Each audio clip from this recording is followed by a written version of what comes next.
The U.S. is to announce a new military aid package for UKR on Friday. So yes, we are going to be sending even more money on Friday, or at least that's what most people expect. It said that the United States will announce a new military aid package for UKR on Friday worth roughly $400 million and comprised mainly of ammunition to officials and a person familiar with the package said. Aid for UKR is expected to be a major topic when President JB and German Chancellor Olaf Scholz meet in the White House on Friday. The package, the sources said on Thursday, is expected to contain more guided multiple launch rockets, or GMLRS, for HIMAR launchers, ammunition for the Bradley fighting vehicles, as well as the armored vehicle launched bridges. It said that the equipment would be funded using Presidential Drawdown Authority, or PDA. About the only PDA we want to see from Joe, in which the president can authorize the transfer of articles and services from U.S. stocks without congressional approval in response to an emergency. Speaking to reporters earlier at a briefing, White House spokesman John Kirby did not put a price tag on the new aid package, saying more details would be released shortly. On top of this, we have a whole lot of weird stuff going on. We're going to talk about world events, including really odd movement by the Air Command, removing all of the numbers and labels off of their planes. What are they moving in secret? We'll talk about that later. And, of course, what is going on around the globe. We'll be right back right after this.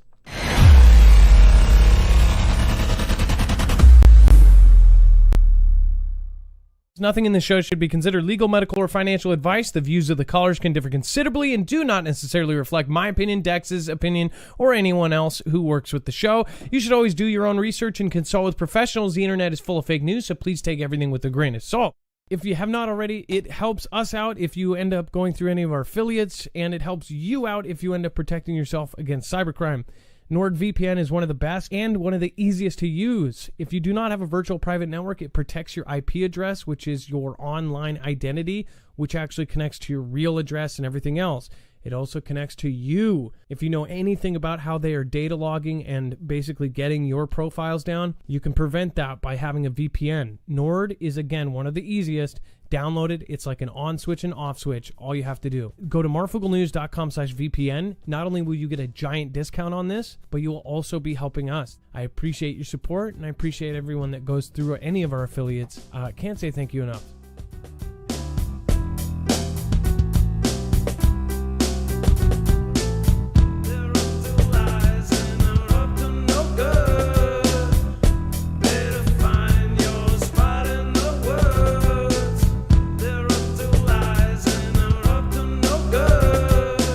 All right, what is going on, guys? It is Adam, aka Marf, and this is Marfoogle News. Today, we're going to go over a whole lot of stuff, so make sure to go over to marfooglenews.com and make sure to click on today's show. It's very easy to navigate over there. You can see that we have everything done by thumbnail. Just look for no numbers, and then, of course, something is off. Once you click on that, you'll find every single article, tweet, video, picture, document that we're going to share here today, plus a whole lot more. At the bottom, there is a yellow bar. That is overflow. That is all the stuff that we could not either fit into the show in a 2-hour time period, or it is all of the stuff that essentially you would get in a bar fight if you mentioned. So make sure to go check that out. Lots of great stuff. Let's bring in my co-host / internet brother, Dex James. What is going on and how are you doing? Hello, Adam, and hello, Foogle fam. I'm doing just fine. So we have a lot to go over, but first of all, the aid package is probably the smallest thing here. Dex, do you want to make a comment about the aid package? It's just on top of everything else that has happened. It's probably the smallest piece here. So we thought we would start out kind of with the happier stuff. Well, I don't know that it's happy to our pocketbooks that we just keep funding and funding and funding, but let's not forget ourselves that this conflict cannot continue without the support of our finances and our weaponry. And those GMLSRs are about 160,000 or more a piece. So I don't know how many are going to be going into this package, but it sounds like, it'll be pretty big. Yeah, $500 million is not anything to laugh at. And then we have Lufthansa, and it probably will fit into what we're talking about later. So stick around. Thank you, everybody that's already here. Thank your mods. Make sure to thank them by going over to marfuglenews.com/friends. You can find all of their links and, of course, all of the friends that we work with, other channels that are really great, that work really well with ours, are down below in the friends section. So those are all channels that either may teach you a solution to the problem that obviously a lot of us are going to be talking about today. We're going to be showing you some of the problems. They have some of the solutions. So make sure to go check that out. And then Lufthansa Airlines flight makes emergency landing as turbulence sees screaming passengers rushed to hospital. 7 people had to be taken to the hospital after an international flight made an emergency landing. Lufthansa Flight 469 from Austin, Texas to Frankfurt, Germany was forced to land due to severe turbulence. Oddly enough, heading to Germany, right? It said that, at least it's from Texas and not Florida. It says the aircraft landed at Dole's International Airport in Virginia. A Twitter user claimed her sister and brother-in-law were on the flight and said it was exceptionally scary. Lots of broke glass and screaming and multiple injuries. It said another user, this time claiming to have been a passenger on the flight, tweeted at the airline, says immediate help and compensation for the catastrophic forced landing incident involving LH469. It says, quote, many of our plans have been affected, our clothes are ruined, and we definitely expect far more than just a hotel tonight. It says the U.S. Sun reached out to Lufthansa Airlines for comment, but it doesn't look like they've gotten back. Dex, so this was, by the way, we're on top of all of these weird, airline incidents, airplanes almost flying into each other, all sorts of odd things going on with communications. This looks a little bit different, or maybe it's related. Dex, go ahead. Well, this is absolutely within the realm of normal, but it doesn't happen that often. I mean, you get turbulence and you might get the occasional bump, or somebody's bumped their head kind of thing. This flight, I want to say it was suggested in other articles, or reported in other articles, that it had dropped 4,000 feet. It had moved significantly. And I heard, and it's on Instagram, Matthew McConaughey's wife was on the plane, and she posted on Instagram about it, saying she was on the flight, and it was pretty crazy as well. So, not a fun ride for any of these folks. And definitely, it's kind of strange that all this airport and transportation news is just, continuing to hit us. Although this one's a little bit more in the realm of, normal. I don't think this is normal. The fact, if it is true that it dropped all of a sudden, that is something we saw just a few weeks ago, where a plane dropped out of the sky and was only about 600 feet off of the ground. I wonder what would do that. Do you think that a possible, either from space or another airplane or something from the ground, could do electronic warfare and knock out everything temporarily, and then it comes back on and they recover? I'm just curious. I'm just throwing it out there as far as all of the different planes that have had comms issues at very, very specific times. There was another plane by the way, there's been several plane incidents where a plane would be taking off right over another one. This kind of stuff does not happen with flight controllers, right? This doesn't happen with traffic control or air traffic control, right? It may happen rare or on a blue moon that you have comms issues like on the ground in the actual runways. That stuff happens. But to have it happen so often is like, what is going on here? Some even thought that it was the sun or solar events that are screwing up comms. But if it's true that this one dropped, just like that other one, it just seems strange to me. I wonder if there would be something that could be, pointed at this thing, knock out things, and, have a temporary effect on it. Then they recover. Is it a message? Dex, go ahead. Yeah, I do want to clarify. When I mean normal, I didn't mean like this happens all the time. But at the same time, maybe pilots out there can tell us, because I think there is systems in place with these planes and with air traffic control and weather systems, monitoring systems, that they can tell where there's going to be this extreme turbulence, and they tend to avoid it, for obvious reasons. It's not something they want to go through. And so what broke down, or what didn't work, or what may have been, as you said, something else could be the actual cause of this. And that would take it out of the normal category. It's normal in the sense that there's always turbulence in the air, but planes typically avoid it. They have information from other flights. They have information from, other systems that are on the ground, and they have information from the systems in their plane that can warn them of this stuff. So kind of crazy. Well, well, I guess we'll see. Like, if it just keeps happening, people will start asking questions. I would not put it past if two countries are fighting, or if we're involved in this conflict or something, there could be another country involved. We just saw, it was funny, Dex, you mentioned it yesterday. 2 days ago, we talked about, which has not been in the news whatsoever, we talked about the Havana syndrome and just weird things like that have gone on over the last couple of years. And then yesterday, there was essentially, big news about the Havana syndrome. Havana syndrome, of course, they don't know what exactly it is, but it's something that can be done, they think, relatively close by. They don't know how it works, but it could be somebody holding a device that points at a direction, and everyone inside that building will get headaches and ringing noises in their ears and things like this. They don't know exactly what it is, and it's been called the Havana syndrome since the first instance of really when it happened in, I believe, Havana, Cuba, to some politicians. But it's been happening all over the place, and it's not talked about much. I just wonder if there's new tech that could screw with comms and things like this. Of course there is, but would they tell us if these were used? This obviously scares the hell out of people that are flying from anywhere to anywhere. People are already afraid of flying. To think that another country might point something at it and it will drop 30,000 feet or 4,000 feet or 200 feet. Let alone is pretty alarming. And then we have Florida bill would require bloggers who write about the governor to register with the state. So Dex, do you want to explain this? You know a lot more about Florida. You've been there a lot more. I've been there once, and for a couple of weeks when I was a kid. So I don't know much about how they work there, but this sounds like a lot of people are going to be debating over this.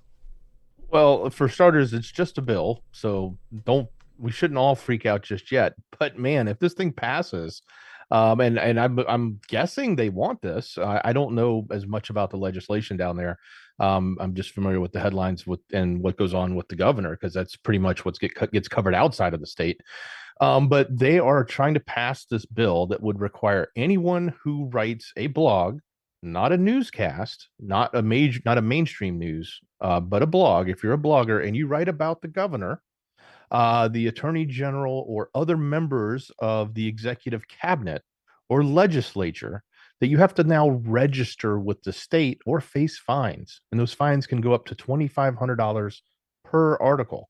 So if you're going to write an article and talk about them, or a blog post and talk about them, if you're going to do a series of blog posts, you have to register all that in advance. This sounds so draconian to me. I don't understand what the purpose of this is. They're really I think on one side of it, they're looking for the compensation, and it's only if you get compensated. If you write it and you're not compensated, that's fine. But if you're getting compensated, you have to register it, and you have to register that compensation. So if you have an advertisement on your blog page and you make some money off of the views, now you have to, and you're writing about the governor, you're going to have to register with the state, and they'll come after you. They will use the power of the state and treat you as delinquent if you don't pay it, and then they'll come after you legally. So if it passes, it even says it would go into effect immediately. So I don't know how much support it has. That'll be the interesting thing. This is kind of new news to a lot of people, but it's also one of those almost like too crazy to be real. So if it does come out, man, this is going to be an eye-opener for a lot of people. You would think if DeSantis is trying to be a president or something like this would look bad against kind of all of his other values that he, shoots out there. So, but I know that obviously a lot of people write horrible, horrible things about all politicians, including him. Him probably gets more than anybody else because people think that he is a front runner for, a right-leaning president at some point. So he is going to get a lot of hate, a lot of things like that.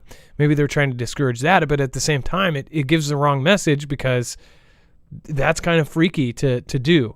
So I would wonder if this was him or if this is somebody in their state and then people are going to blame him or that he has nothing to do with it and they're setting it up to make it, look bad or something. I don't know.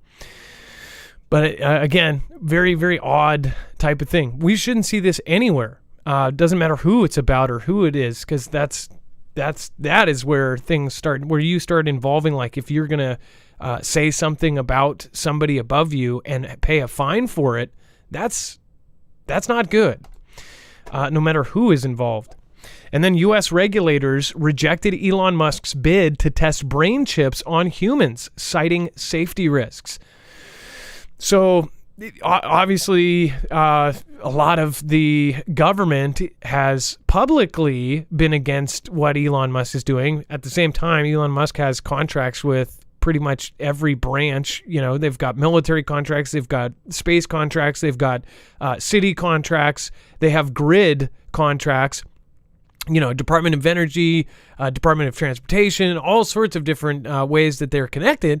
At the same time, there's this public pushback against Elon because they're telling civilians, at least, that apparently, you know, this Twitter thing is a huge problem for everybody, and free speech shouldn't be that free. A lot of people believe it's just kind of a circus, like they're doing this to make him into somebody that, you know, everybody follows and thinks, oh, this guy is a hero. Others think that it's on purpose like that they're making him into the victim of this, just so people will follow them and then follow him down a horrible short dock or something. But this is really, this is something that bipartisan, I think, that people are afraid of. At the same time, bipartisan people are supporting and thinking that this is really cool.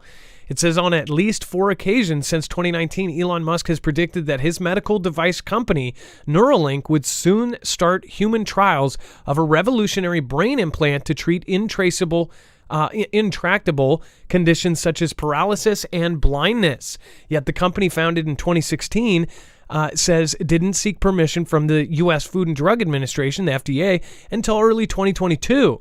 And the agency rejected the application, 7 current and former employees told Reuters. It says that the rejection has not been previously reported. In explaining the decision to Neuralink, the agency outlined dozens of issues with the company must address before human testing, a critical milestone on the path to final product approval. The staffer said that the agency's major safety concerns involve the device's lithium battery. That is a freaky thing to think about. The potential for the implant's tiny wires to migrate to other areas of the brain, and questions over whether and how the device can be removed without damaging brain tissue, the employee said. One thing I want people to think about is, if Elon has done this, do you think that other countries have done this as well? Other countries that say, I don't know, don't have a bureaucracy and you know, tape to cut. Think about if China is testing this kind of technology, but they don't have to tell the public. They don't have to check with anybody. There's, you know, not going to be any protests because they're not going to unclassify it. Think about what somebody could do with this kind of technology in their head. It's so freaky that we are even in a time talking about a chip that could, I don't know, reverse blindness or do any of that, but let alone to be able to connect to the internet directly with thoughts, to be able to control something, to be able to control a car with your brain, to be able to do things just by thinking about it. This is where we're at, and people don't think we're in a different time. Like, this is nuts. Things are about to change drastically, and I think people really need to wake up to that fact. People are holding on to the old ways at the same time as completely trashing all of the old morals and values. At the same time, the technology is going to change all of our lives, and I don't necessarily believe it's for the best. Dex, as far as the when this does go down, if it happens before some other catastrophe, we're talking about putting brain chips into brains and connecting people to the web of things. It's inevitable. That's the thing I think about. Like, this is going to happen. Now, it may, who knows, maybe by the time they get around to it, they'll have the technology to do it without literally opening up your skin. They can just maybe put a funny looking hat on your head. We've seen them do that with, old technology that can sort of slightly read your brain functionality and what it's doing at the time. But what they're talking about here, in my opinion, is inevitable. Like, at some point it's going to happen. So at what point does it get tested in a human? It has to. If it's ever going to become a reality, it has to actually be, everything has to eventually make it into a human before it actually becomes mainstream or widely available. So they're delaying the inevitable. But the question to me is it because there's this negativity towards him, or is it because there's serious concerns, and they've got real data that can show that, hey, this isn't going to work right now. I don't know, personally, I'm leery of these things, but I also realize that, if we're not doing it, someone else is. And whoever else is doing this, whatever other country is doing this, it's going to have a humongous advantage at some point. And it's very creepy, but it's also like, how do you avoid it? You just can't. I don't see how you can avoid this. David Farajud says the sheeple will truly be the Borg. Think about that, like hive mind type mentality. The Borg, if you're familiar with Star Trek, assimilated people. The resistance is futile. Is like this is what's going on right now. This is totally. And then somebody else said, I would hack people's brains and play static through their thoughts. That's pretty messed up. I think who was that? That was another David, I think. Android Architect, human hybrid. Runs on gas and electric. You'll know the time of the end when you think you're becoming gods, says James McGowan. Sergeant Sedenko says, I work with some Borg. I bet we all probably know some Borg. For the glory of Christ says hive mind. That's in the Borg, in the fictional sense, it was everybody was connected, a hive mind, like a beehive. I just want to point out, I just happened to watch the Dracula Untold movie, and I went that whole time when Elon Musk in October did the Halloween costume of that crazy, devil slayer thing. I didn't realize that looks exactly like the outfit of the main character, Vlad the Impaler. Dex, did you know that? I know a lot of people talk. Jacob did, and I didn't get to see any of those videos he did on the outfit. Did you know that outfit is like it looks exactly like the outfit in Dracula Untold? And then what I thought of is his mom dressed up as, I think, a Men in Black, and then somebody next to him dressed up as a vampire.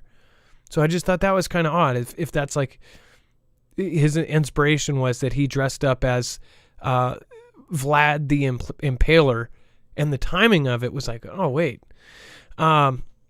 Was that this Halloween during the conflict, or was that the one before the conflict? It was like, it just kind of, I thought about that, and I couldn't remember if he wore that before the conflict in UKR or if he wore it afterwards. But either way, it's like that's, that was like a $12,000 custom outfit or something, and it looks just like Vlad the Impaler, the prince of the son of the devil, is literally what he calls himself at the end of the movie. He says, I am no longer Vlad. I am Dracula, the son of the devil. I just thought it was interesting. There's a lot of crazy symbolism that's put out there. But is he doing that to kind of make a point about it, to make a thing against it, or to poke fun at it? Or is he, everything he does has symbolism in it? You guys know this, right? Like everything he tweets things that are very cryptic. I mean, he does a whole lot of just stuff that makes you scratch your head. Speaking of scratching your head, I think this is a way bigger deal than people are making it out to be. Keep in mind, Mike Minahan, the guy in charge of the Air Mobility Command, a few months ago, sent out a memo and told his men to prepare for war with China by 2025. He sent a memo. Mike Minahan, the leader of the Air Mobility Command, sent a memo saying to prepare for a war with China by 2025. And now, what he's in charge of, they are now removing tail numbers and unit info from planes, alarming watchdogs. So this is kind of an example here as far as you can see there's the American flag, but there's really no identifiers on this plane. And I believe it doesn't say the actual source of this photo, but as you can see, there's no 76509 on it or anything, right? It says that Air Mobility Command is directed. And by the way, what is this? Is this like Military Vogue or something? if you really try to think about this picture, you're like, why though? Why are you laying down? Anyways, sorry, the ADHD. I have a reason. You do have a reason? Yeah, I found the caption to the original. He's laying in hasty defense fighting position during a simulated airfield seizure. Oh. Yeah. Good. Yeah. But if you didn't know, it could be a calendar. Yeah. He's February. Air Mobility Command has directed its refueling and cargo planes to obscure the majority of identifying information painted on the aircraft, citing national security concerns. This is also at a time where we just had over the last week, we had over 2 days, we had 2 incidents where dudes are trying to get onto planes going to Florida with full-on like fake marshal badges, bulletproof vests, weapons, tons of ammunition. The other guy packed an explosive and got caught on the plane with it, or supposedly. We don't know if these things really happened. They're op, whatever they are. And also the threats from the I country stating that they're going to take out our certain leaders, right? And now they say that there's a national security concern that is making them take the numbers off of the Air Mobility Command. Air Mobility Command is in charge of moving things around the world for the military. It says James Stewart, a spokesman for Air Mobility Command, told military.com in an emailed statement that the airmen's missions take them around the globe and often involve sensitive movements of cargo. It says, understandably, we have concerns about the operational security impacts to these missions in the modern era of on-demand. Real-time information. It says subdued paint schemes that limit identifiable information is one way we are taking a hard look at how we operate to ensure our ability to continue to deliver for America and our allies and partners around the world. Just want to point out, so maybe the U.S. is supporting a country where if they roll in an American plane, people are going to go, hey, wait, what is America giving our country? Is this for UKR specifically? Are they bringing in stuff and they don't want people looking up and going, hey, that's an American plane? They don't want to go, oh, what's the number on that? Oh, that's U.S. Navy. So the thing is, the transponders, I bet, that stuff will probably still be on, right? But if somebody is just sitting on their porch and sees this big plane go by, they don't know what country it is. This is alarming. This is definitely alarming. They could be moving thousands of troops right now for as little as we know, and they could paint these planes different. So if 10 of them come in a row, nobody will know the difference. You see the point here? Like, this is really odd. Can I hear from active and retired military in the chat? Do you think that this is a sign of something, or let me know what you guys think? Let's see here. Monk Me, what's going on? Easy Pass. We have Hope and Fathers. Let's see. Isn't there international rules about aircraft identification while in the air? You know what, Dex? I think that they have the ability to do this because they are military and they're probably working a deal out with somebody or something. I mean, who runs the... shouldn't there be an international thing that doesn't allow this? And does that mean that they've gone to the international community and said, hey, this is a national security concern, can we do it?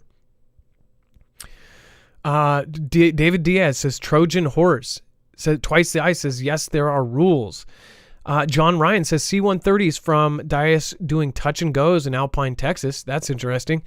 All before the next supposed says Dr. Sean Berry. Who is Crown Bear? Viv B, when we went from airport to base in Kuwait, was transported in plane buses with curtains drawn, 2009. Viv B, thank you. Thank you. Looks like thank you for your service. Fellowship of the Mystery, it's the prisoners running the prison. Yeah. Do you not think if there is no identifier on the aircraft would make it more of a target? Says Charles B. H. Robinson. I don't know if here's the thing. If somebody was somebody who would target this, they're going to know what it is anyways. If they're on the lookout for this kind of plane, they're going to know possibly who it is. But I guess other countries have this same kind of plane. So what you'd be saying is, if it's an American plane, that maybe bad guys would go, hey, that's an American plane, take it down. What's funny is the picture they show still has an American flag on it. It just doesn't have numbers.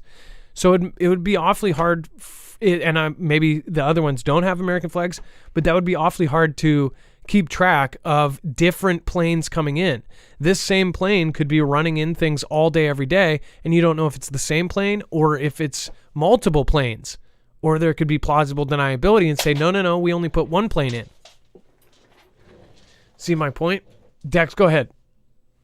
Well, and let's not forget the C-130 made by Lockheed, actually here in Marietta, where they service them and upgrade them. Marietta, Georgia, where I grew up, and we used to watch these things come and go all the time. They still do. They also have a civilian version of it called an LM-100J. So there are other people that have this what looks like the same shape as this exact plane. So if you were to remove and even change the paint scheme to something else, then it could look like another one. And I don't know this. What I'm about to say now comes from TV. That was a SEAL Team or one of those shows, but they talk about how in their missions they would use C-130s on humanitarian flights that are delivering cargo. And then, of course, the cargo would go to its destination for the humanitarian portion, but then the special ops guys are dropping out at, some destination along the path. So we have lots of ways to do covert and even do it without necessarily having military markings on planes. But so for us to do this to a lot more of our equipment, that's really suspect and interesting, to say the least. Yeah, it most definitely is. And then somebody says the audio is cutting out. Make sure I would probably exit out of the video and then come back in. If anybody else is having audio cut out, let me know, please. But I don't hear that from anyone else, so it may be just your YouTube. Let's see here, Marfoogle TV, look up ident squawking. So somebody else said, who was that, by the way? NJM. Look up ident squawking. Well, so here's another thing. Somebody said no numbers is a merc plane or mercenary plane. They're saying that all of these cargo planes, a majority of them are doing this. For those that don't know why this might be a big deal, they could be moving some stuff around secretly. They also can, I believe, if they tell the right people, they can turn their transponders off. They could do all sorts of things if it's top secret. But one thing they can't do is they can't hide. They could turn off their transponders, but they can't hide a 200, 500-foot plane for civilians. So if you're in a country, so say if we're moving a bunch of troops into Germany, or if we're flying in thousands of troops somewhere, and who knows, they could be in plain clothes and get off the plane like regular passengers, right? If we're moving something like this full of soldiers with, their stuff, then nobody would know that that's a U.S. plane. This one, somebody pointed out, that has the American flag on it. This is just an example. It looks like from another piece that I have here, it says that some of them are yellow, some of them are blue. They've painted them all different colors. In fact, they've purposely painted them different so they look like other things. So, I don't know. So I think this is going to be I feel like we are very, very close. They're digging ditches. The 101st Airborne Division is digging trenches on the borders of Romania. They've put up anti-tank measures in Poland. Germany, U.S., and Poland are now doing drills and training. This isn't all because they think eventually in 3 years they might take out UKR. Something big is planned. That's my opinion. What's yours? Let me know in the comments down below. Speaking of comments, thank you as well. Thank you over on DLive. Thank you, Kimbria. Thank you, Beer Juice. The Unreal Steve Martin. Thank you. Murphy's Law. I appreciate that. And, of course, Ilea. Thank you. I believe I missed you.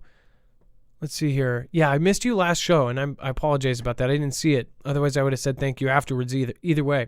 Astronauts launching soon. Ilea, that was a cool video you shared. And then thank you. Jenna AW, what are your thoughts on Planet X? Projected to be viewable by the naked eye by 2025. On that, I would say in 2025, I would be super excited to see anything like that. As far as I've looked into a lot of that stuff, and there are things out there, and there's evidence that there's something big out there. I wouldn't be surprised if we found out tomorrow that they were, covering something up like that.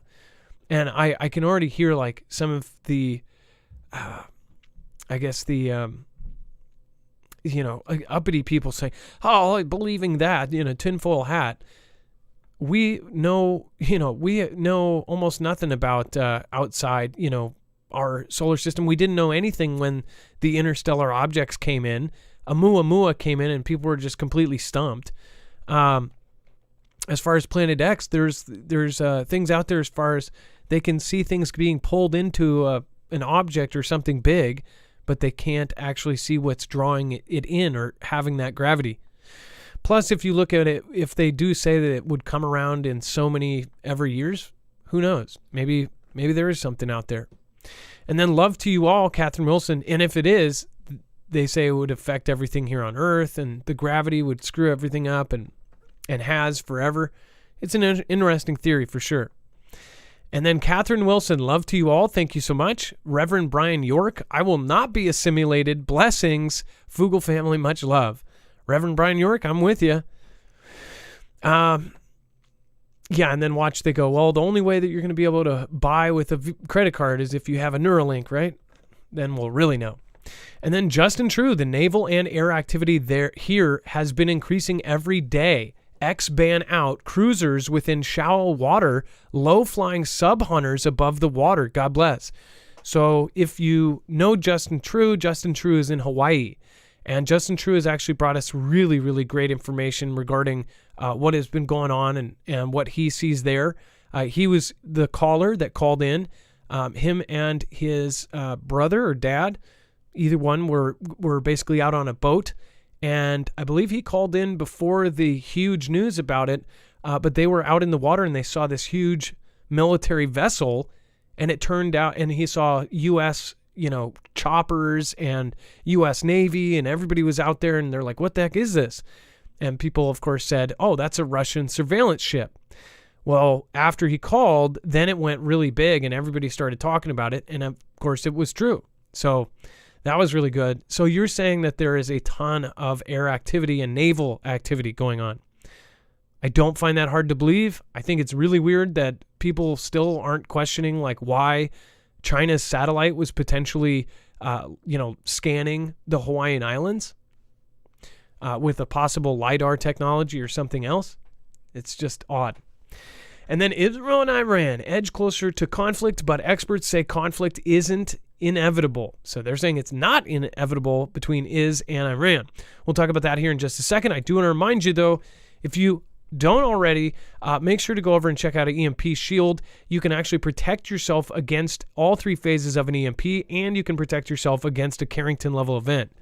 An EMP is if we get struck with an electromagnetic pulse by an enemy or ourselves or whoever would do it, and it could affect and even knock down our grid, which could take anywhere from 12 to 18 months to fix.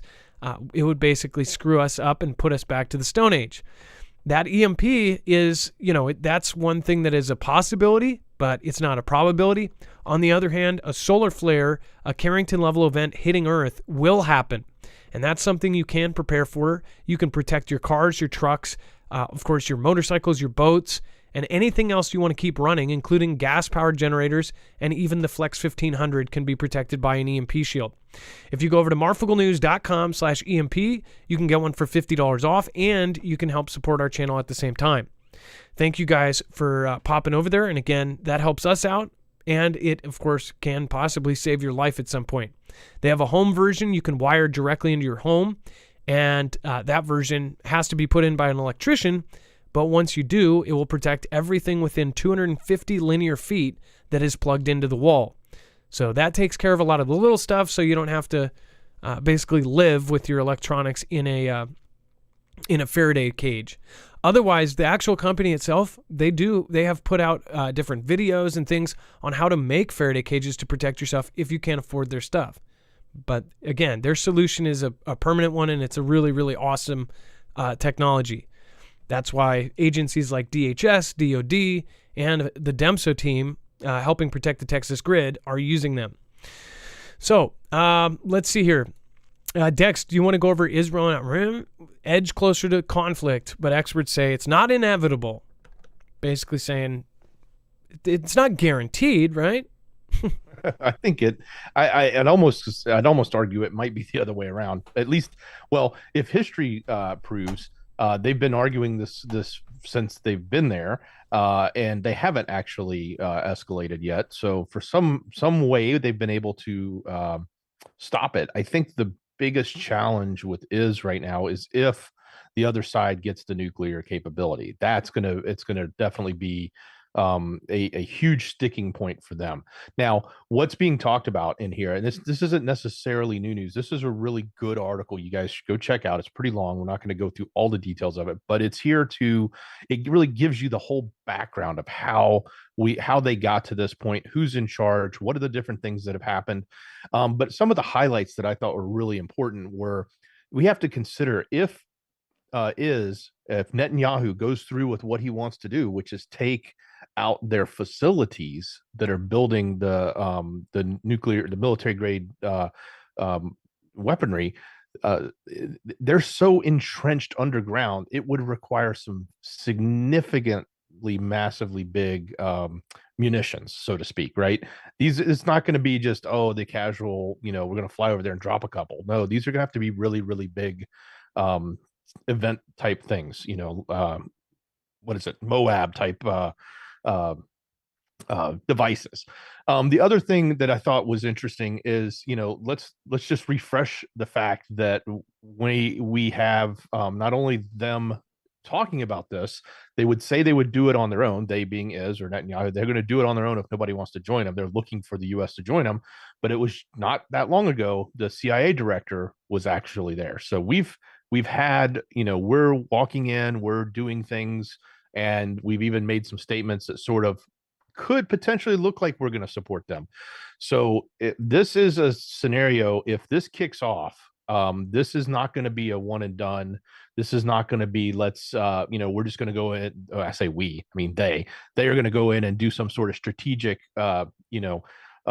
surgical strike or something like that. That's probably what they would like to do, but it's not going to stop there. If that happens, this is going to turn into, a full-scale conflict in the ME with a lot of different players probably taking sides and getting involved.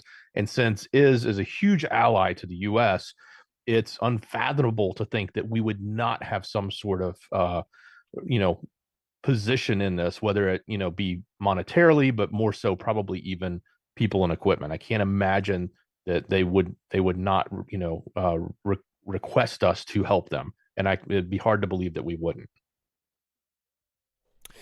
No, I do too. And as far as the two countries have been at conflict, a couple of people made really great comments down there about where to look in the Bible of why they are still fighting. But also somebody named Charles, and I think there's multiple Charles in here, said that the EMP protection won't work against multiple events, that it will only work for one or two events. I guess it depends on how you look at that, but again, they tested it to 40 plus times over and over again. It didn't stop there. Yeah, they just got tired of testing it. Yeah, 40 plus EMP strikes with no impact to the device, so with zero degradation. So yeah, as far as I didn't get that word you said. You said Deves or Doves. I don't know if that was a spelling error.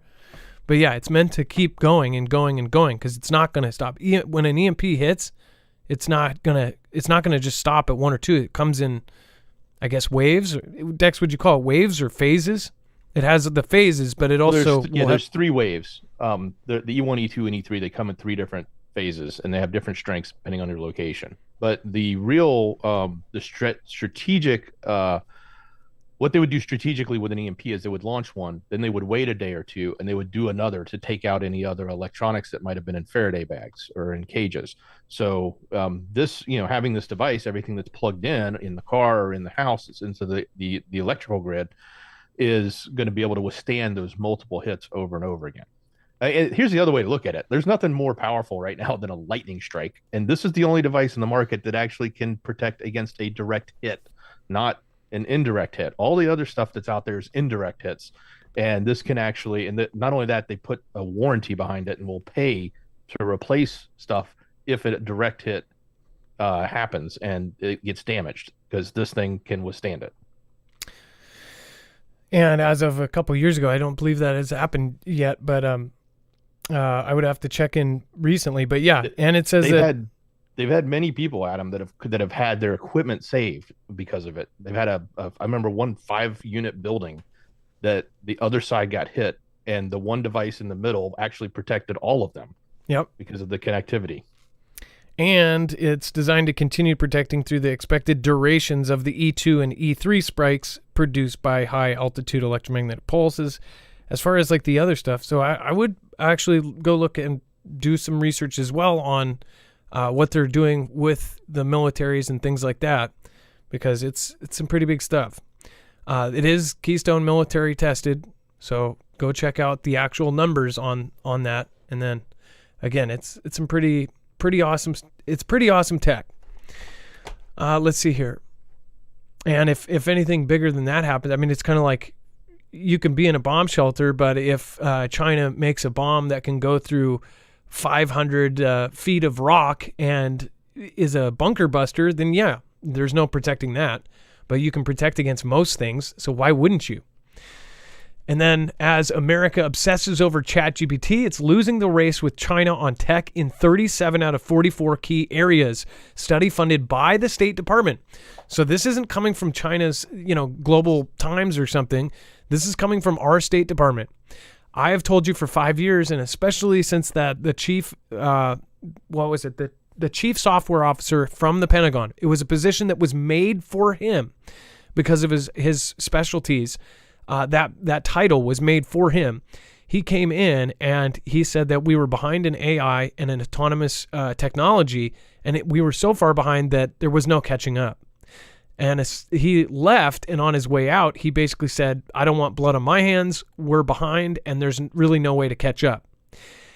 That's scary that they ended up getting ahead of us in such an important technology. And now they're saying it's really... it's getting really bad. It said that they're losing the race on 37 out of 44 key areas. The cutting edge of technology in 2023 is artificial intelligence, with the sometimes creepy ChatGPT nearing an iPhone moment as a revolutionary tool that is being adopted at record speed.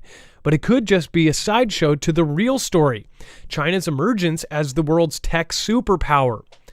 Like I said earlier, it's like, when you think of like Neuralink or something, there's the bureaucracy and the FDA and all of these things that he's got to go through to pass this thing and to get it going.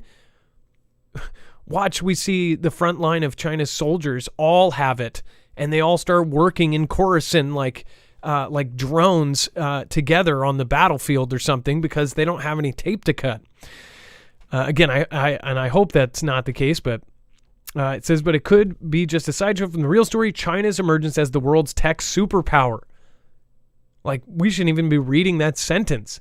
From Baidu's Ernie bot to electric vehicle maker BYD, China has had an answer for almost every technological development taking the world. It says the U.S. has responded with trade restrictions that limit Beijing's access to critical materials for making chips used to power gadgets, and President Xi Jinping has in turn advocated for China to become self-reliant when it comes to technology. A think tank study partly funded by the U.S. State Department found that China's lead is sometimes stunning, and Western democracies are floundering. I mean, there's a really kind of a simple answer for why, though. I mean, of course, we don't want the Neuralink, thing in our heads or whatever, but that's a good example of why things get held back here, that they don't have any of that to go through. They can just do it. They have nobody to answer to. There's international groups that say it's wrong, but they just won't tell them. They've done it a million times. Dex, as far as this study, that's not a good thing to hear. No, it's not. And I had to go find the actual study and find the chart. So if you want to see the list of the exact things that they are ahead of, and what's unfortunate is the things that we're ahead of, a couple of them are really important, like high performance computing and advanced integrated circuit fabrication and natural language processing, those being like supercomputers, the chat GPT stuff, and we're good with biofuels and nuclear energy, or I'm sorry, no, we're not. We're good at quantum computing. That was the other tech one that was specific. And then the other one is the stuff that we did with all of our pharma companies with this last round of the event that went down. So we're that type of medical research, we're number one in, right? Small satellites, we're number one in, but there's so much that we're not, and that's what's crazy. And it's not that there's other competitors. It's clear that it's the U.S. and China. That's it. They're the number one and number two in all of these categories, and they claim number one in many more than we do. And everyone else is way behind. Like they don't even come close. So it's really that should tell you a lot. A, we're behind, and B, look at how big they are, how advanced they are, and this should be a huge warning sign to our tech industry overall across all of these categories. By the way, the energy and environment, how are we behind on all of this, right? When who knows? Maybe this is all Ganda or something put out by the State Department, right? That's not a good thing that this is even being said, even if it's not true. Quantum computing, USA is ahead, but post-quantum cryptography, quantum communications, i.e. quantum key distribution, quantum sensors, China, and we have low proficiency in all three of those. Synthetic biology, biological manufacturing. I wonder why they're ahead in that one, right? China. V's, the poke and prod, we're ahead in that. I'm sure everybody's happy to see that, number 37. And then, smart materials, coatings, nanoscale materials and manufacturing, advanced composite materials, novel metamaterials, high specification machining processes, advanced explosives, and energetic materials. You would think that if there is a really side versus side, and if there are people in the powers of the USA that want to keep us as number one, you would think that this would be enough to possibly go to war. They wouldn't tell us that, but you think take these guys down before they're running the world. Look at that. Dex, go ahead. I just want to clarify the high, medium, and low is the monopoly risk. So if it's got a high, that means whoever has it that particular technology has a high risk of being monopolized by that one country because they own the entire tech space or they're so far advanced in it. The lows mean it's that they may be good at it and they may be the leader, but they don't necessarily. There's no chance that they could monopolize it. Anyone else could eventually build up their tech in that space. So in synthetic biology and gene technology, they basically could monopolize it and turn it into their own. Supercapacitors, electric batteries. Okay, this is one of the most important parts on here. And we'll share this on our website so you can see this. Number 25 in energy and environment, electric batteries. Look who is pushing us into this world where we're going to depend completely on electric batteries. Look at who is, and they say the high probability they will have a monopoly on. Look at very important, like out of all of these, it's like there's a couple that are so important that they could help run the world, whoever controls them. Look at antibiotics. 97% of the APIs, the active pharmaceutical ingredients for the antibiotics are made in Xi's country. And then, of course, it's like 90% of all antibiotics, not the finished ones made and everything, are coming from China. How did this happen? How are we depending on them for such important, vital things? They're not supposed to be the world leader in any of this. And I guess you could say, well, why not? I don't know, because they're a communist nation. And do you want to live under China's rule? Do you want to be I mean, honestly, if you look at what's happening here, it's just happening more subtle and secretly. Us being tracked, traced, videotaped everywhere we go, financially watched, all this kind of stuff is happening here. But that's been happening there, and it's the worst you could ever imagine. I mean, they get a phone call from the government saying, how do you rate your government? If you put anything other than 100%, you're going to be marked. They have a social credit score. Again, like if you leave your bike on the wrong part of the sidewalk, or if you jaywalk, or if you even say F you to a police officer there, your social credit score goes down. And if your social credit score goes down too far, then you can't travel. You can't take public buses, you can't take trains, you can't take planes. You can't leave ever. So this is where things are headed if they end up taking over the world. And frankly, a lot of people think this is where it's headed anyways, because the people at the very top that are having dinners together, oligarchs that are having dinners at Mr. Gates' house, they're all in on this. They're going to have a seat at the table, and they're not going to have restrictions for anybody in their family. They'll probably have a little bracelet that says, oh, well, I'm family of this person, so I don't have to listen to the rules.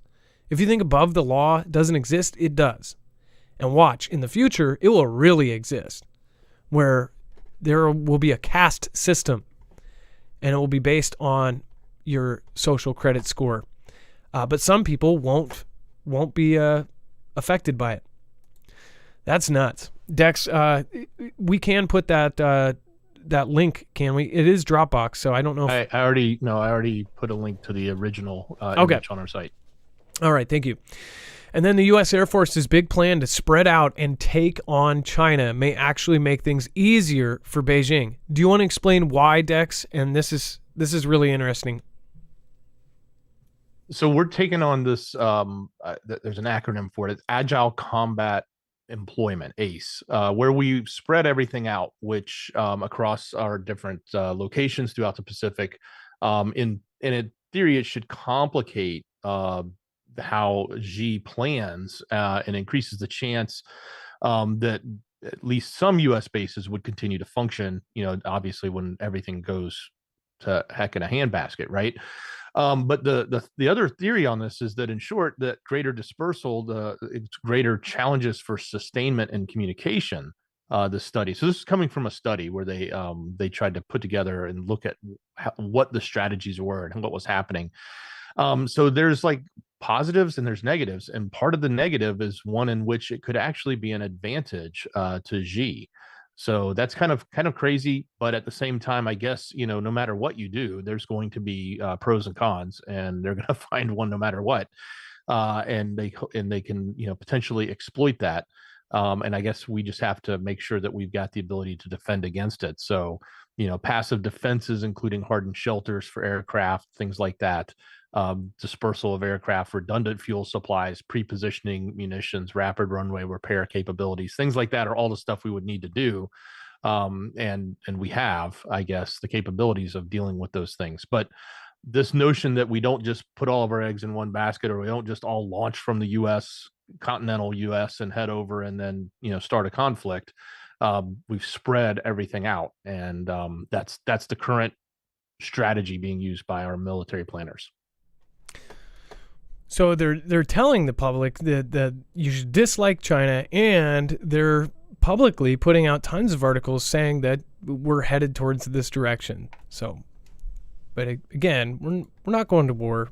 It's just not going to happen, right? U.S. hosts war games for UKR ahead of next phase of Russia conflict. So I talked about this in depth on my short shareable video over on Marfoogle News.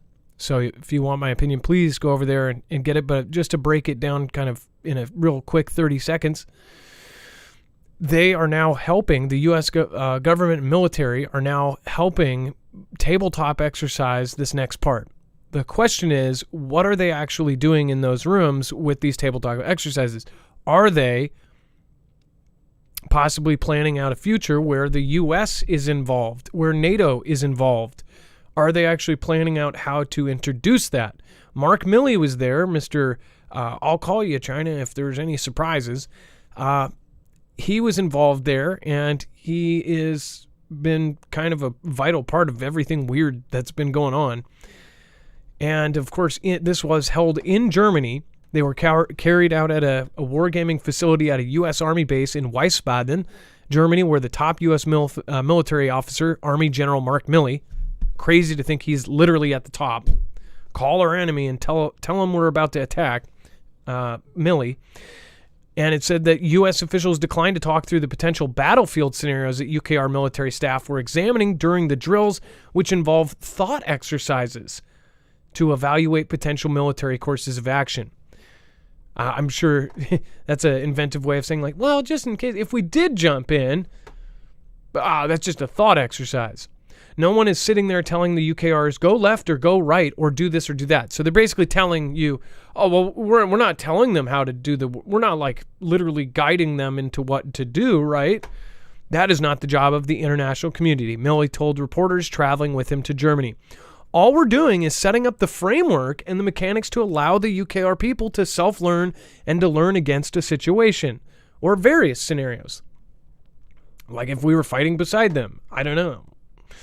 Of course, that was not part of the quote. But Dex, do you want to make a comment on what you think about this? Like this is kind of, we don't know what's happening in real time. Yeah, I think that line he just fed was the biggest line of BS I've ever heard.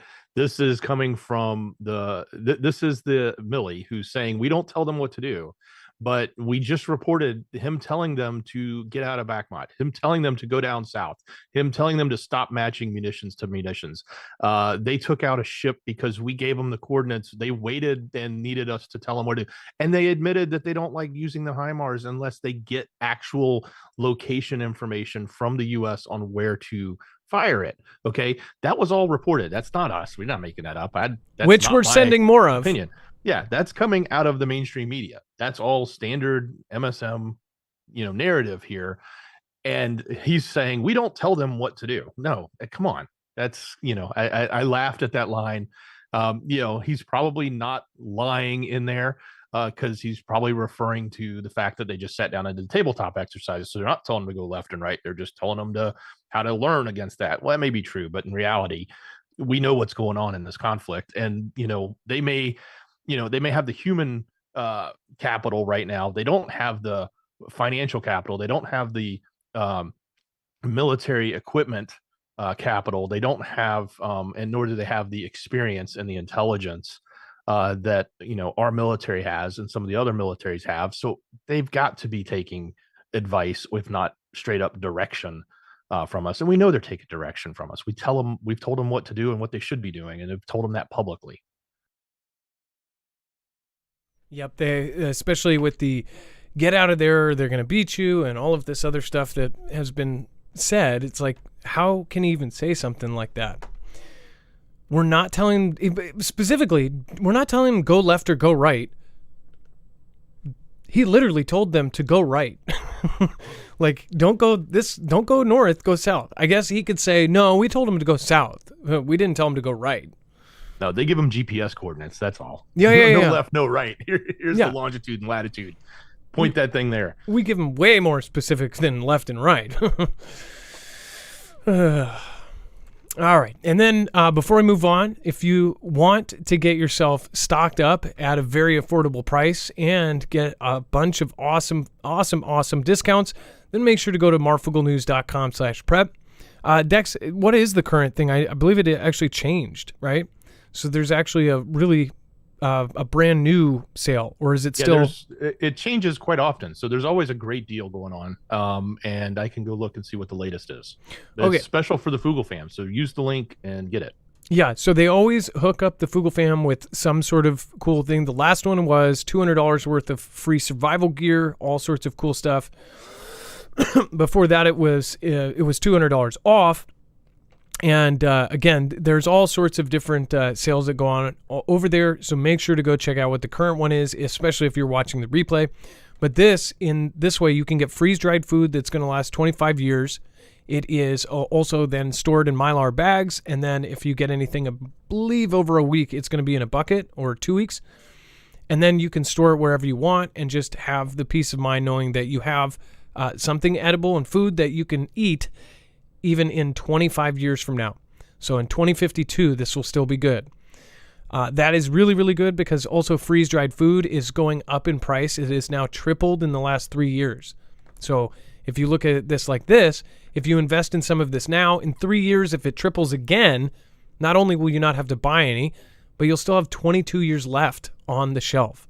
So they also have lots of really great stuff like, of course, cooking gear, lighting stoves, fuel, first aid, and survival books. Dex, go ahead. It looks like right now it is an Alexa Pure water filtration system. So that gravity-fed water filtration system, which is well worth it's almost worth $300. So that's what's included. And that's smart of them because, a lot of people are looking for water filtration right now, especially after the events up in Ohio. Yeah, usually you have to buy this separately, and this is it takes 99% of all the bad stuff out, the fluoride, chlorine, viruses, vinyl, whatever is in that water, and it makes it potable water. So this is going to be really good in an SHTF situation, but not only that, if you have any kind of regional disaster that affects your water, this can be pulled out and you can use this. Highly recommend looking into getting some extra filters. marfugglenews.com/prep. All right, and then that helps us too. We're independent. We don't have a multi-channel network. We don't have any backup. So if anything happens to us, we are on our own. So thank you, Marfia, for backing us up. All right, and then Vladimir plans, and again, I'm going to have you read this, and I'm going to try to say it, mass unalivings on UKR for 3 months. And remember, this is again, we don't know where this is, we don't know if this is true or not. Take everything with a grain of salt. But it said that the Vladian forces are resorting to mass unaliving attacks on UKR, effectively sending hundreds of soldiers over the front line for minimal military gains, but at a massive cost in Russian lives. It said that Russian President Vladimir Putin may sustain the horrific death rate on his troops for another 3 months, experts have warned. It is believed that the Vlad's military has resigned itself to ordering mass taking their own attacks on the UKR, which achieve little for such a high cost in life.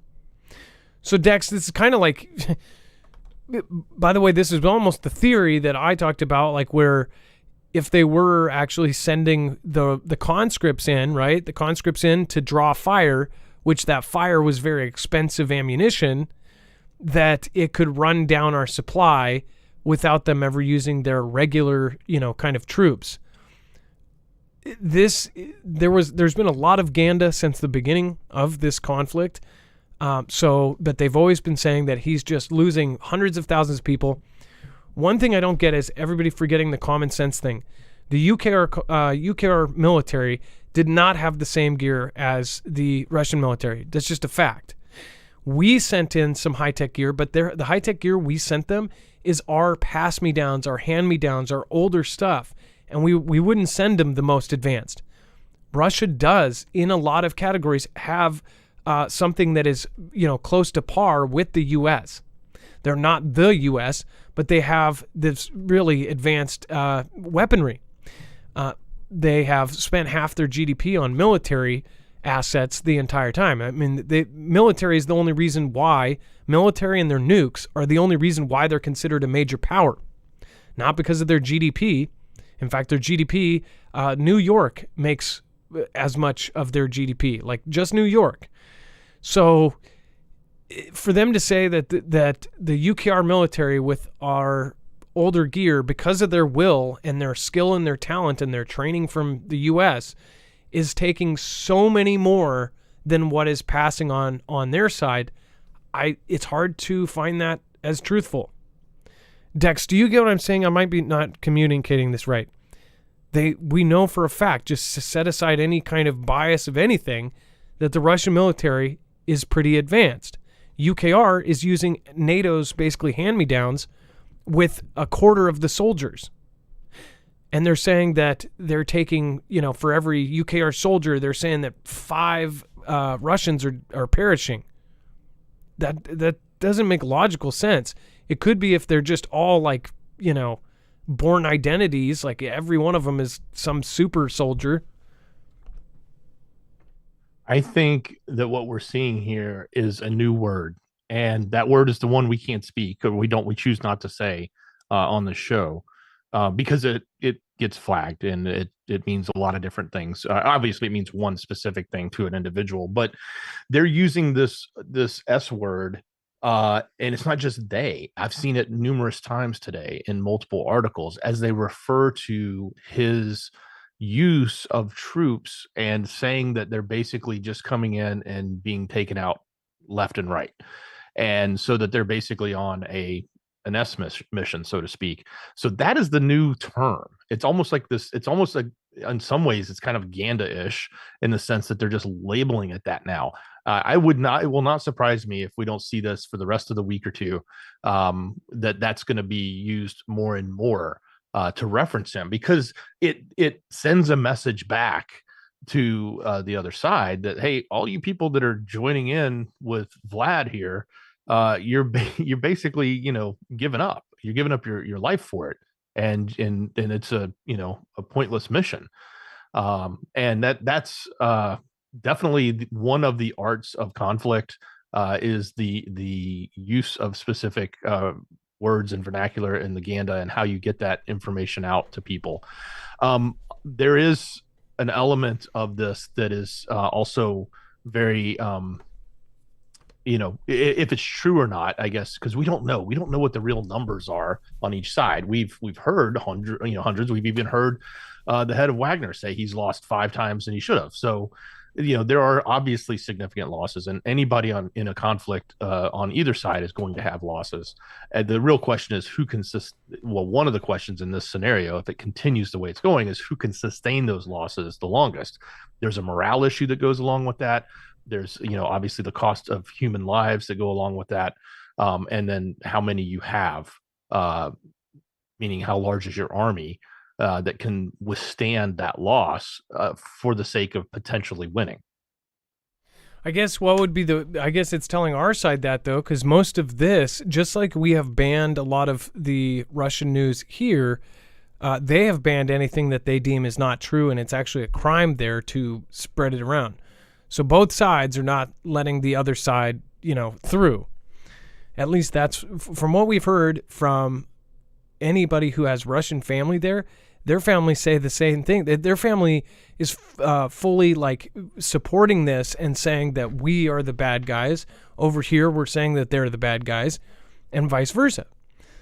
They're both calling each other NAZIs, right? That's been thrown back and forth this whole time. I guess it's better for us to take a stance of all of this information needs to be looked at with a critical eye, and also question, why is this happening?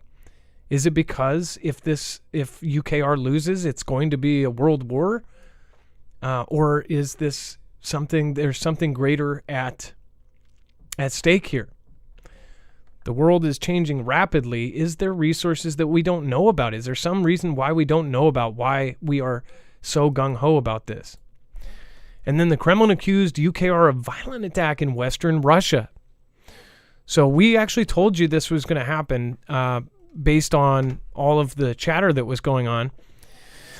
They said big events would happen inside, and then a lot of the UKR officials came out and said that he said, there's going to be attacks in Russia, but it might not necessarily be us, implying that it was either going to be NATO, it was going to be spies, or it was going to be even people or groups within Russia that attack in their country.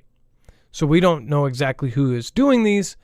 Could be Fantastic Freddy by their own side. We don't know.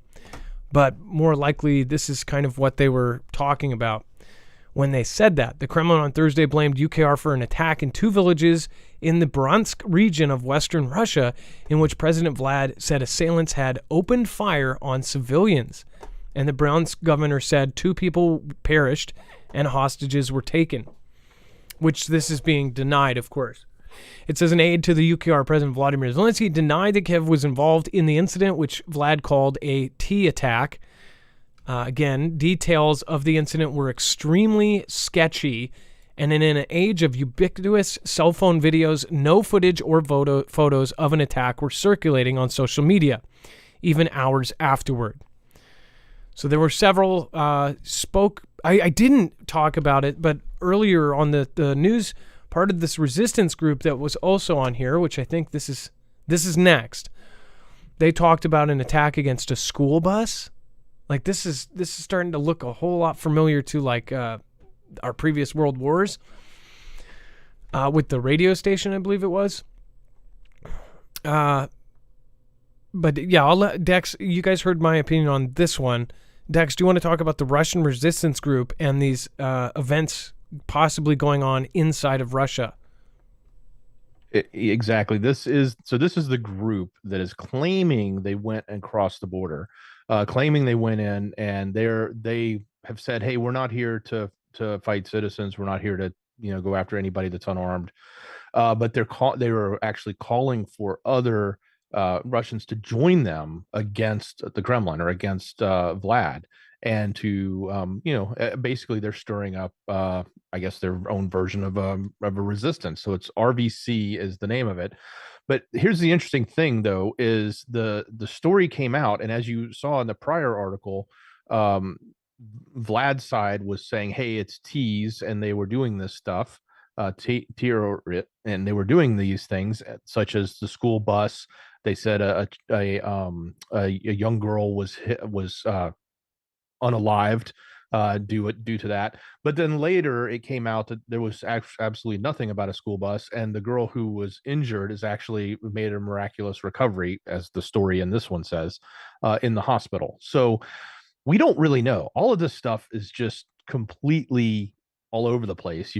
But you do have, on one hand, you do have the Kremlin responding to it. The Kremlin is making an announcement saying this did happen to us. They're labeling it one way, sensationalizing it one way.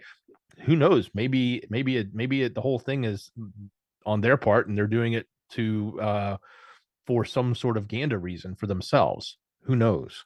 We don't really know. And then you've got this group who's trying to claim or saying that they're the ones doing it. And in the video that they recorded, they're standing in a location that's nearby where this event happened. So it does have some level of credibility there, but none of it's been verified. None of it has been anything other than just allegations. And the school bus story was also refuted as this oblast, this state, essentially, the schools are currently on distance learning. So they're at home. So there wouldn't be school buses driving around. But I guess you could still have empty school buses or school buses being moved around, or they could be used for a different purpose. It is supposedly some sort of, I don't know. But we don't know what the truth is. Always question, always critique. And again, never stop asking questions about what is actually happening. And then 2 UAVs attack military base in Crimea. Before I go to that, thank you again. I just wanted to thank Joseph Newhouse, Western Body, Ray the Way. Thank you for your support yesterday. Feathers and Flowers, Jay, Ed Haggy, Tina Garassi, Jacob Winter, Kiwi Lass, Samuel Turner, I Love Jesus Forever, Carol McLean. Thank you so much for your support. Kingdoms of Verdun, Joanna's Adventures, Be Real Beast, and, of course, Lamathern. Thank you. Also, Ryan B., Jennifer Sammy, and Kevin Crawford. Not to forget, Celtic Warrior. Thank you guys for your support this week.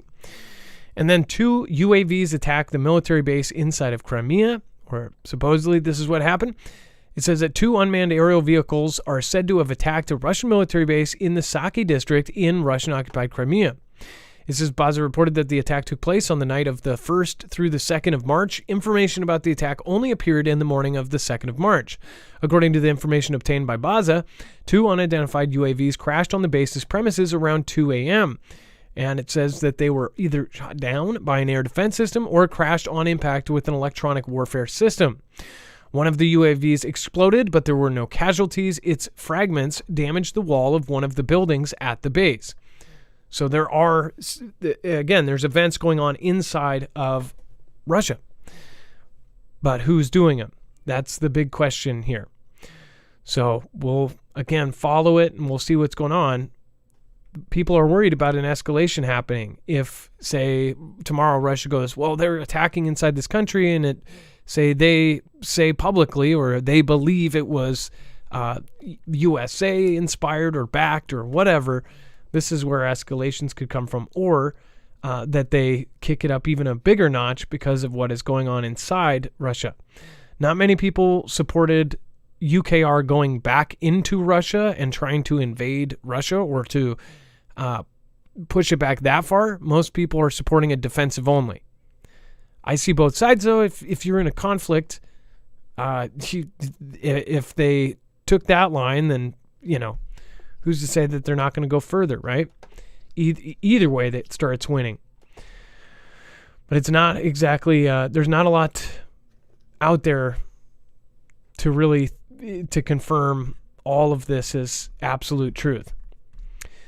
And then before we talk about billionaire Deripaska, make sure to go over and check out Energy. You can get yourself a solar generator that is silent, that, of course, is built like a tank, and that can get power from the sun. Go to marfooglenews.com/energy, and, of course, make sure to check out their flagship system, the Flex 1500. This is the only solar generator, the Flex 1500, that you can get an EMP shield for. So if you do want a solar generator that is not only reliable in an SHTF situation and expandable up to 96 batteries, and protected by EMP, this is the one to go for. You get this one because it is built to last, it is modular, and of course, it can be changed around to be different systems. It's modular, so you can create the system that you want. Including, they have the all-new Flex UPS rapid charger, which turns it into an uninterrupted power supply. Essentially, that means you can plug something into it, plug it into the wall, and it won't affect the actual batteries. It will actually take power from the wall. The second the power goes out, it will switch over to the backup. With again, this also has the ability to be expanded to the point where it can take in 3 times the amount of power. Instead of 4 panels, you can make a mod to where it can take 12. That ends up basically cutting the charging in a third. So that is marfooglenews.com/energy, and use the code Marfoogle on this one to get a special discount. If you don't use the code, again, make sure to put that in there because you won't get the special discount. That's INERGY, marfooglenews.com/energy. And then the billionaire Deripaska warns Russia may run out of money in 2024. I think this is, I see all of these and I think they're just complete BS because they just keep coming out with any other way they can say that they're failing this and that. And I'm not a supporter of these guys, but I guess I'm in support of the truth. They put out a lot of ganda like this to make people feel good about what's going on and that, all of this money is going towards a good cause and we're winning. But I don't think that's exactly the case, especially with Russia and the allies that he has taken up and his no limits partners being able to help him in any kind of budge. The sanctions were supposed to work. A lot of people argue if they did. Dex, it says there will be no money already next year, Deripaska said about Russia. And I think he's speaking more specifically about. Here, let me switch you over. I think it might be over though. Okay. Yeah, you're good. Okay, so I think he's on one hand he's a businessman. Okay, so he's talking about the business world. He's talking about the capital.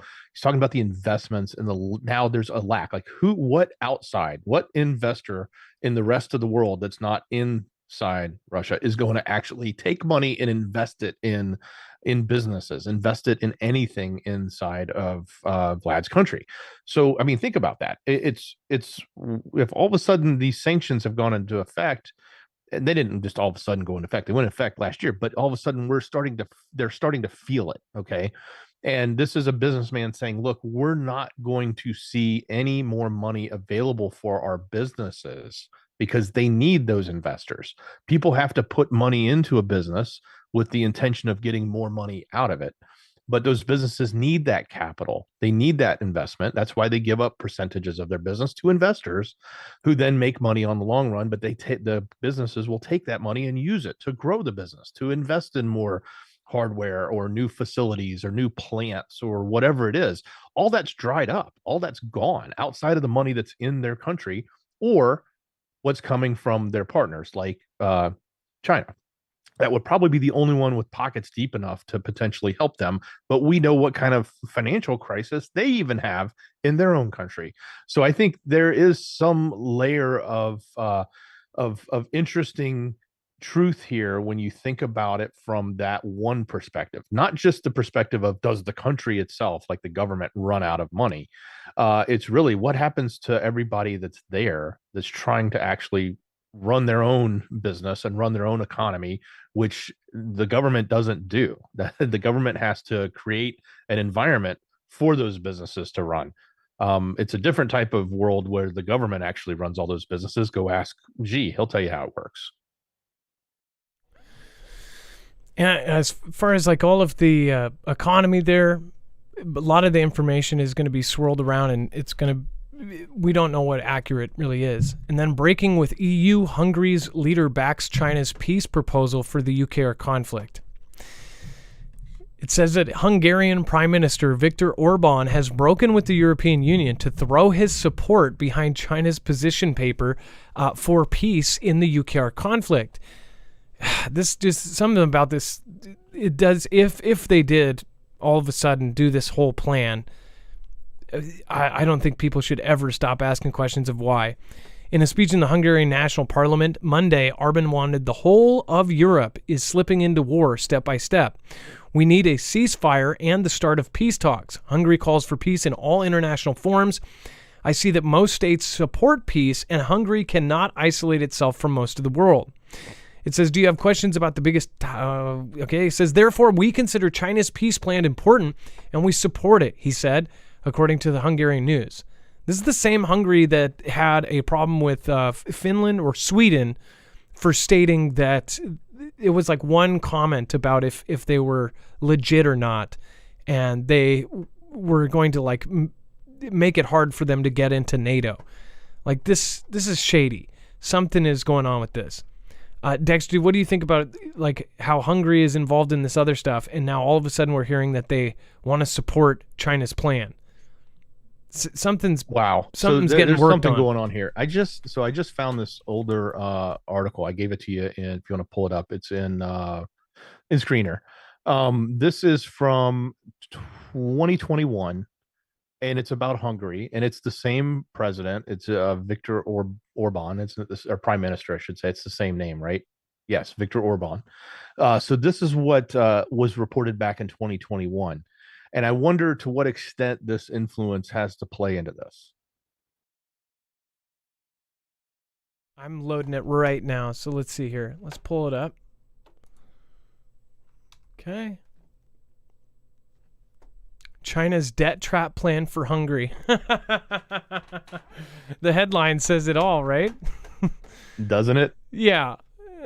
This is from June of 2 years ago, right?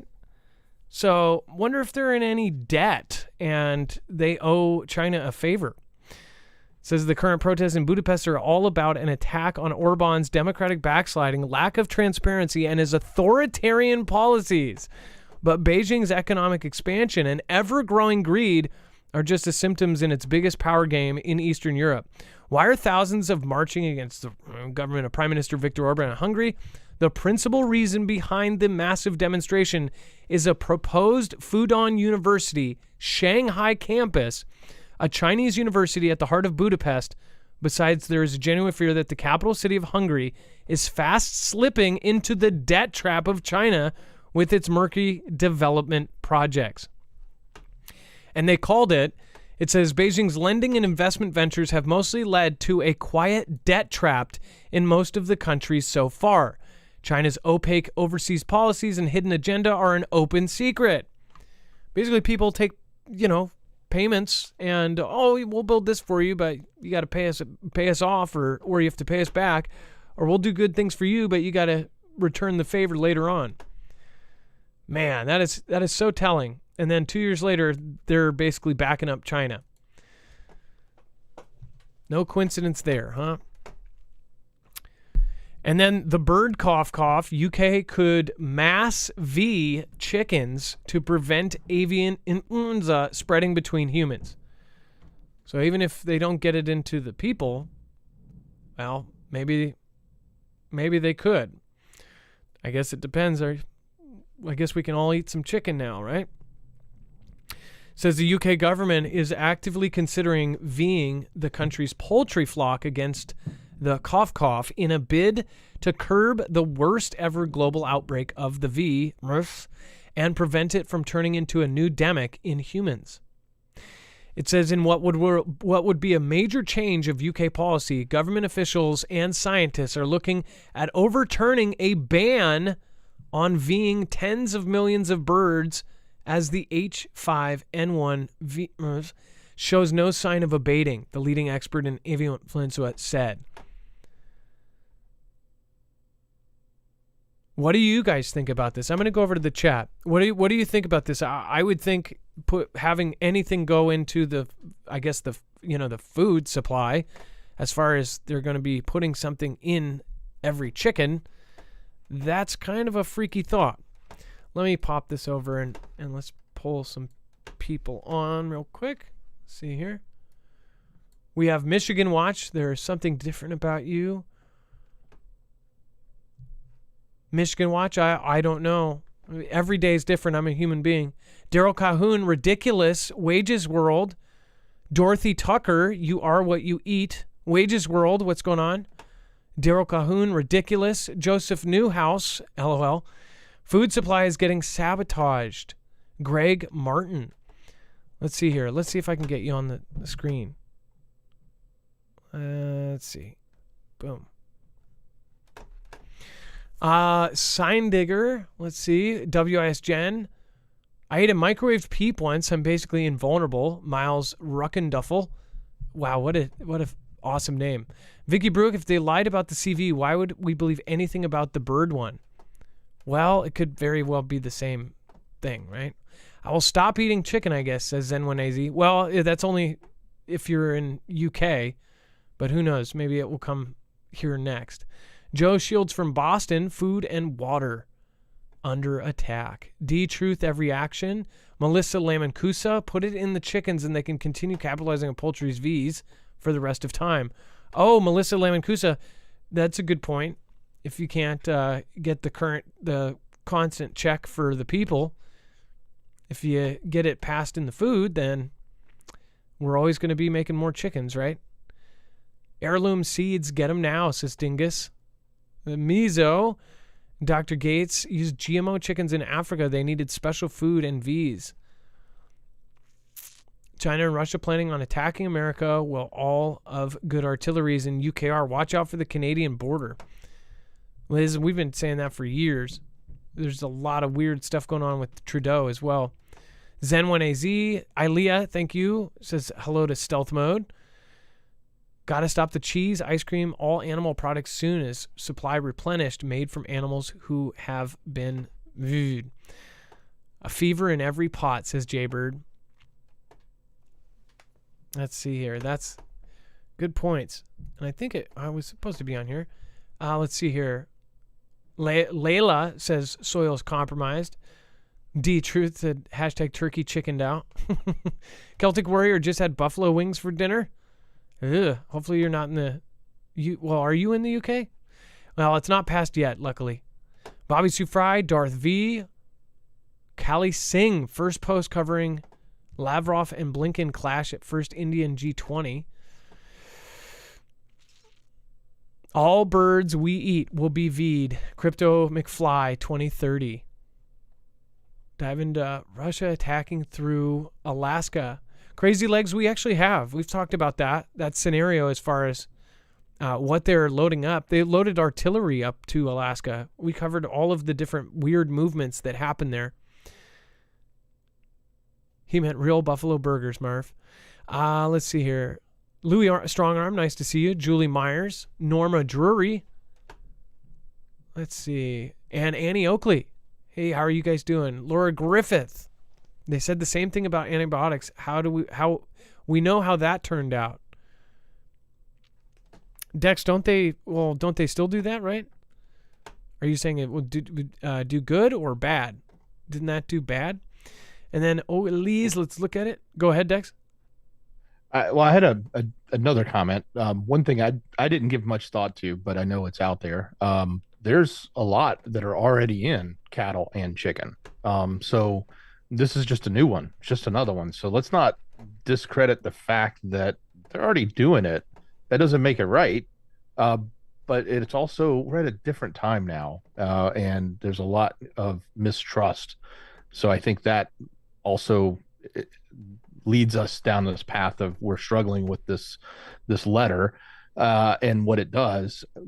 But there's probably legitimate ones that have been around for a long time that actually work. There's like 10 I'm looking in cattle and at least 5 they use in chickens right now, even in organic ones. Yeah, but if you look at the long-term goals of some of the people that we don't trust the most, they've been involved in all of these. And Oh, absolutely. I agree with you 1,000%. That's why I said it's scary to think about it now, but at the same time, look at what they already did that we didn't pay attention to. yeah, I don't know. Let's see.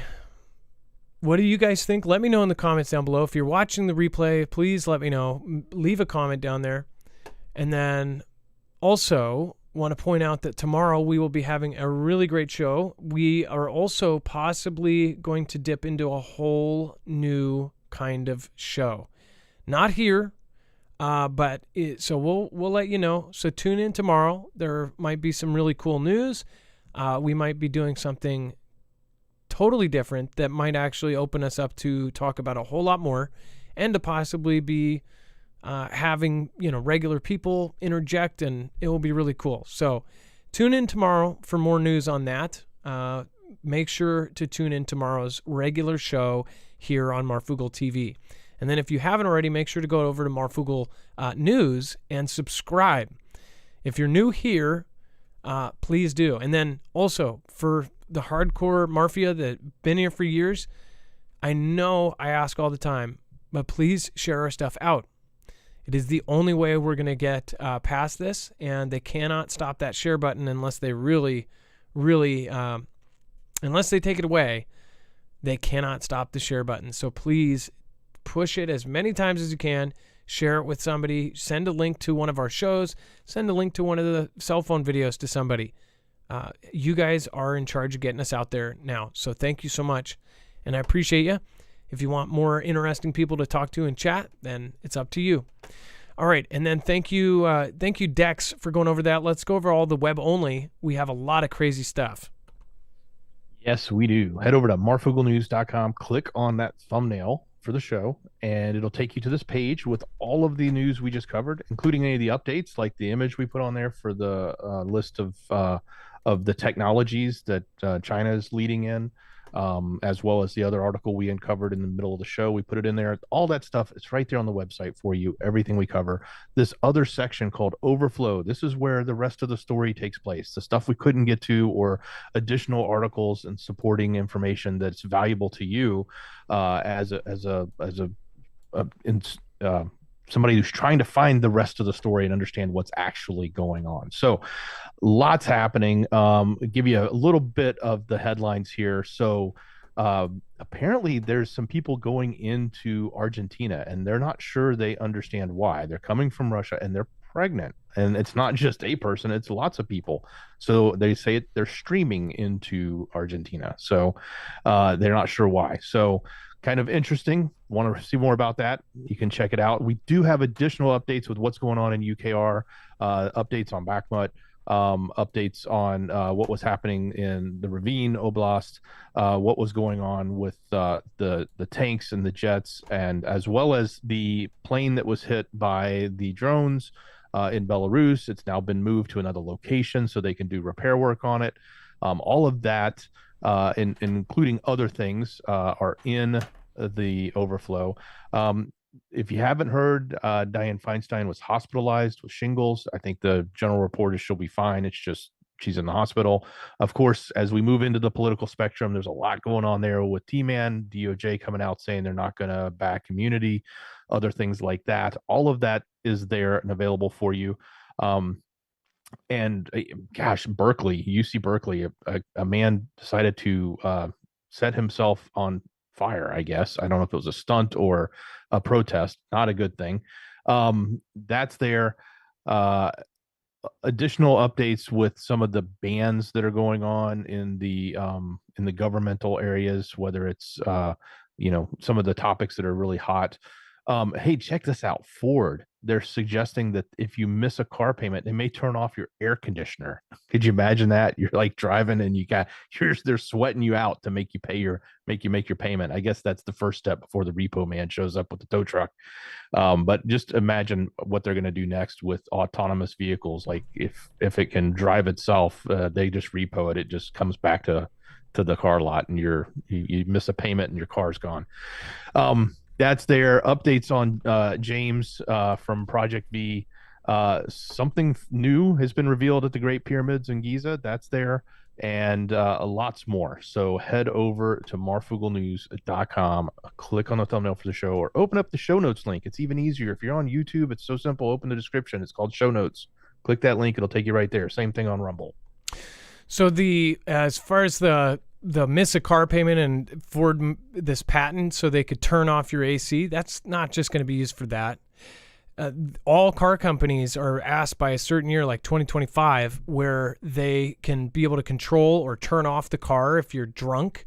They're going to require these systems, which again, you could say what it's really for, or what they're saying it's for. They're saying all of these new systems that are going in are going to prevent people from driving drunk, and they're going to bring it down to zero. This whole zero goal of zero drunk driving accidents, whatever.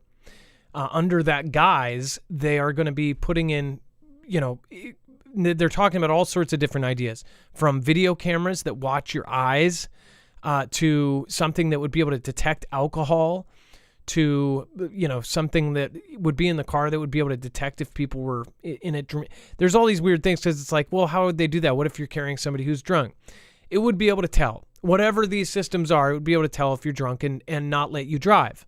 Well, think about if you could hack that. Or what if the government decides, well, this is somebody who's wanted. They just turn off your car. Or what if you are falsely accused of a crime and they go to Ford and they go, hey, we need the location of this car and we need you to turn it off and lock the doors. Trap them inside. Like, this is what is happening right now. Oh, and by the way, think about this. Everybody, it is really cool. The freaking Tesla truck with bulletproof windows. They took like a machine gun and took it and drove it slowly and just and it said bulletproof windows. It's very cool.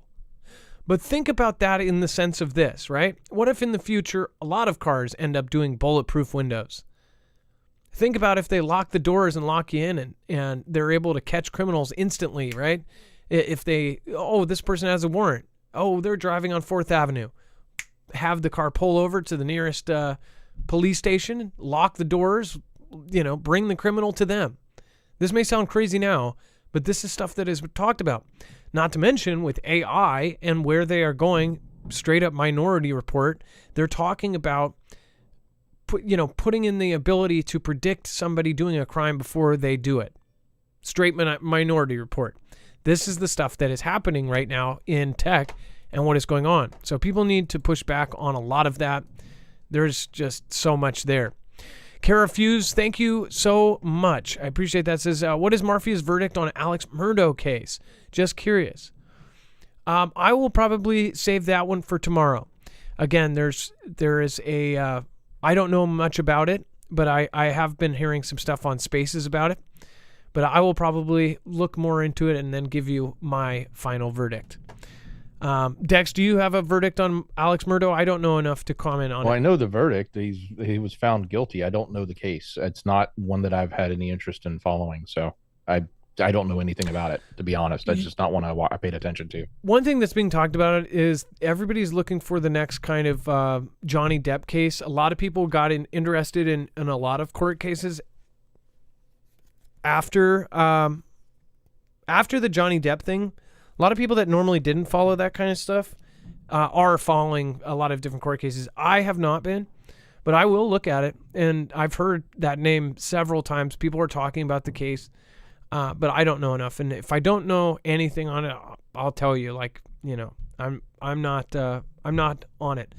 But if you're saying it, I'm sure it's probably something pretty interesting. So I'll go look and give you my verdict tomorrow. Thank you, everybody that supported tonight. I appreciate all of you. Thank you for supporting us, not only by, doing super chats and going through our affiliates, but thank you for sharing our stuff out. I genuinely thank you for, of course, going and subscribing to the mods. Thank you for going and saying nice things about us at other channels. I appreciate that. And then thank you again for showing up every single day. Thank you for listening. I appreciate you guys. Dex, I appreciate you as well. Much love. Great job, brother. Thank you, mods. And then, of course, thank you, everybody that made it in D-Live. Thank you, all of the folks over there, which, again, lots of great people. Murphy's Law, thank you.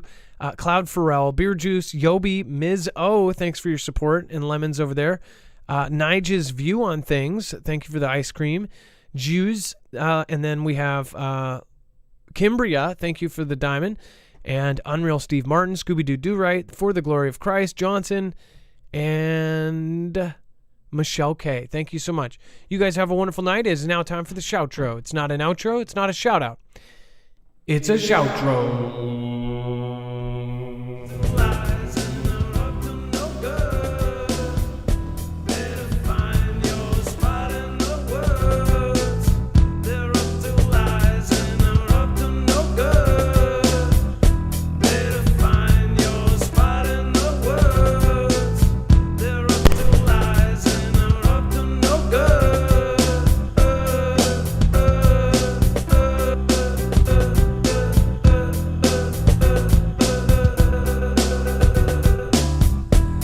Thank you, everybody, for making it to today's show. Again, thank you for everybody over on D-Live. Thank you for the support, Kara Fuse. I believe you are the top supporter today. Kara Fuse, going to make a song for the people that really matter, you. Thank you, guys.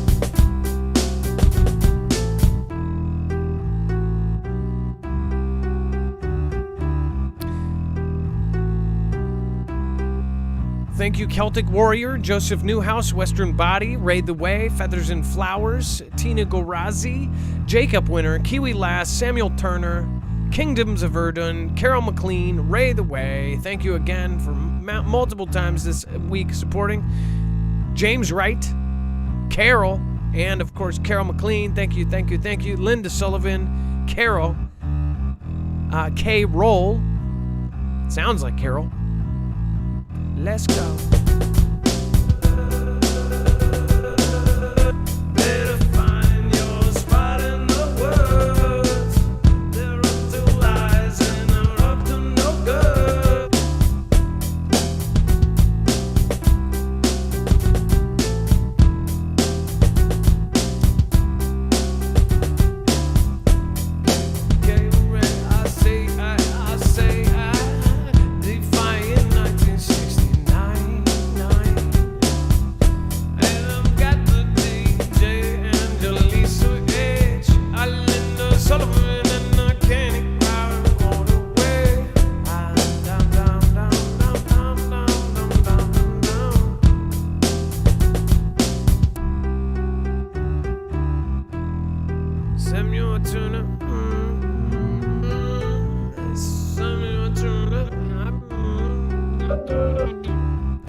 Thank you, everybody, for making it. Thank you so much for sharing our stuff out.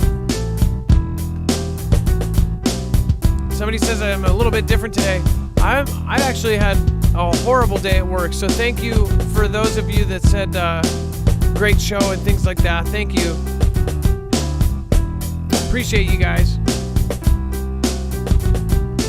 Make sure to join us on Marfoogle Jams if we're not already over there.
Thank you, Ray. I appreciate that. Ex-NYC Prepper, thank you as well. Thank you for the support.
Let's make a new one.